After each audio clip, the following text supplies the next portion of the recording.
Good morning mga ka-viewers. Ayan, ibabalita lang sa inyo ni Madam na nag-close talaga ako ng tindahan. Kailangan talaga. Ayan.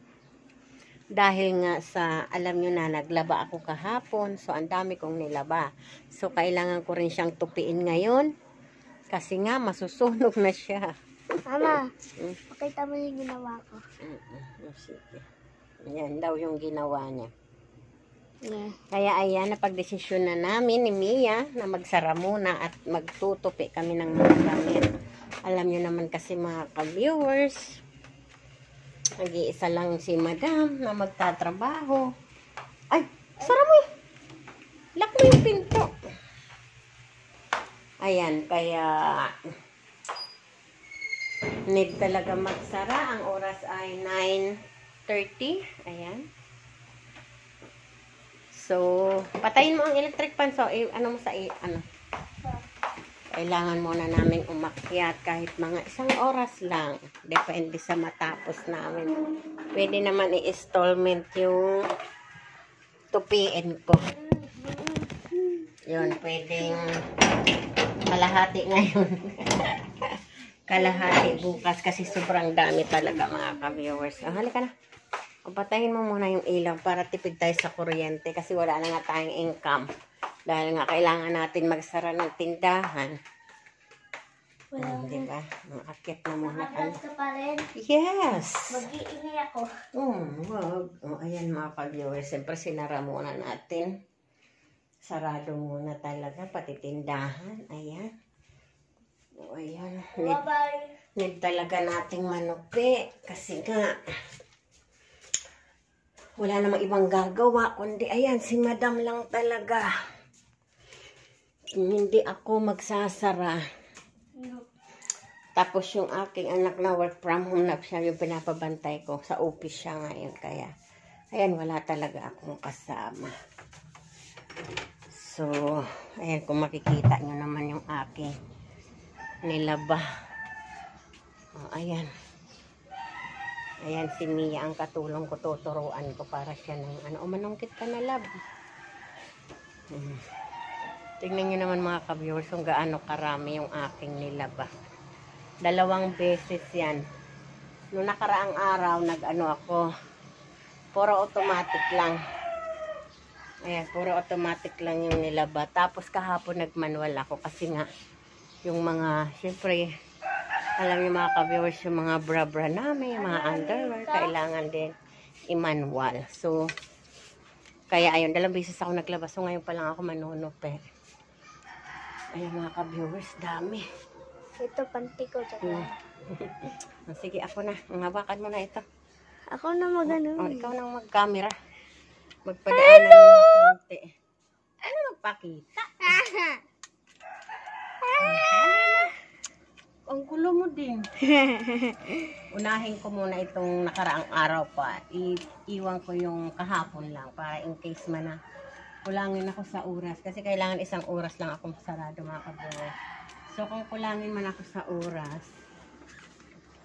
di pwedeng iiwan. Uy, pwedeng iiwan muna yung ang kahapon. Diba? Kasi sobrang dami talaga.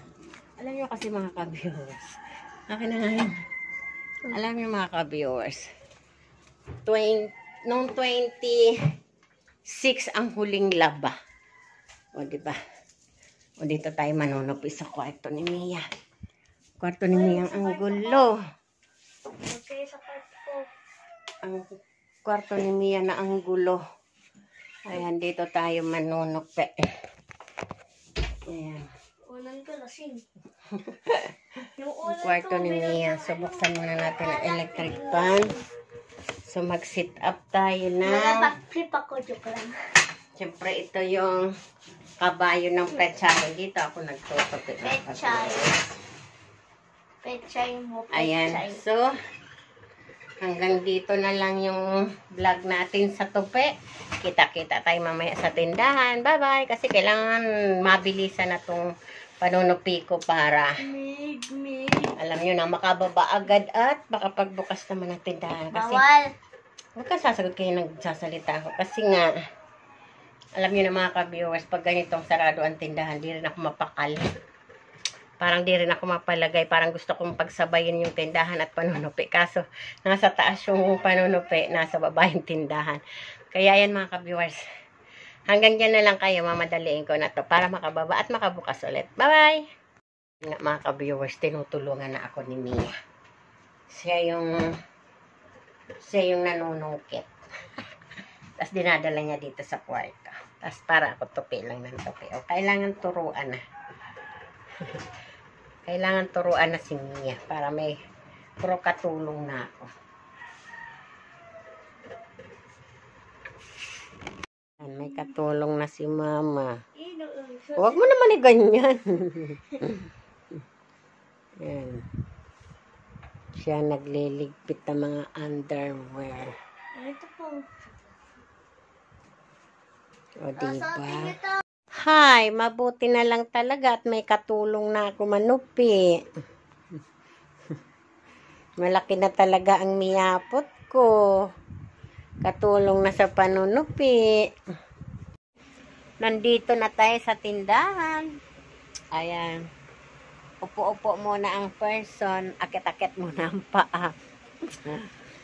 Pagtapos, natapos naman ako agad. Natapos ko lahat talaga. Tinapos talaga namin ni Mia. Ayan, tinulong-tulungan naman ako ni Mia.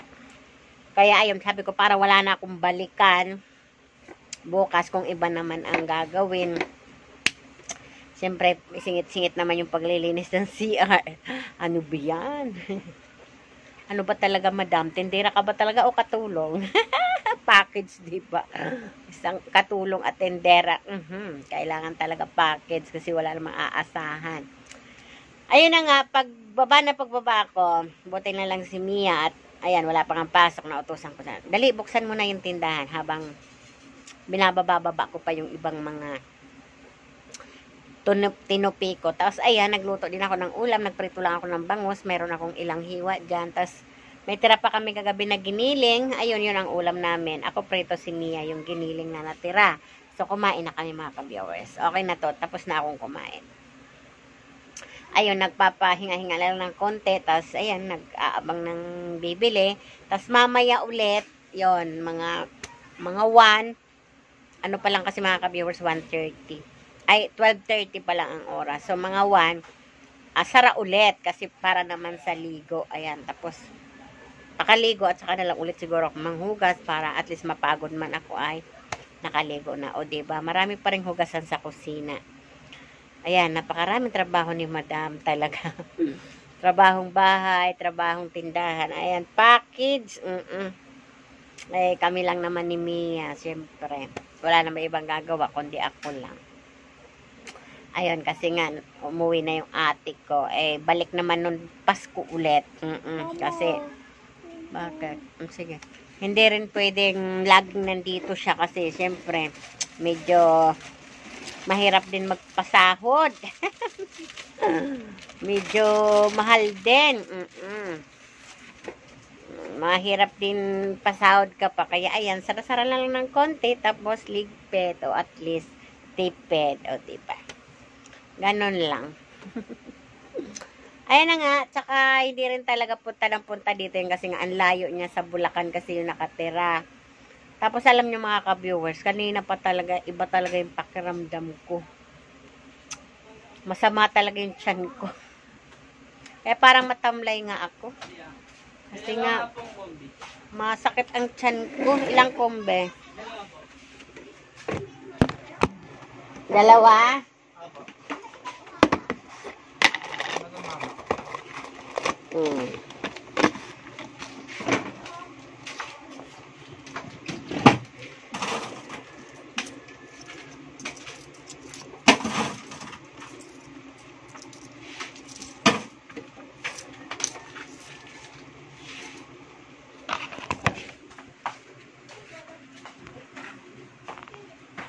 Ayan nga mga ka-viewers.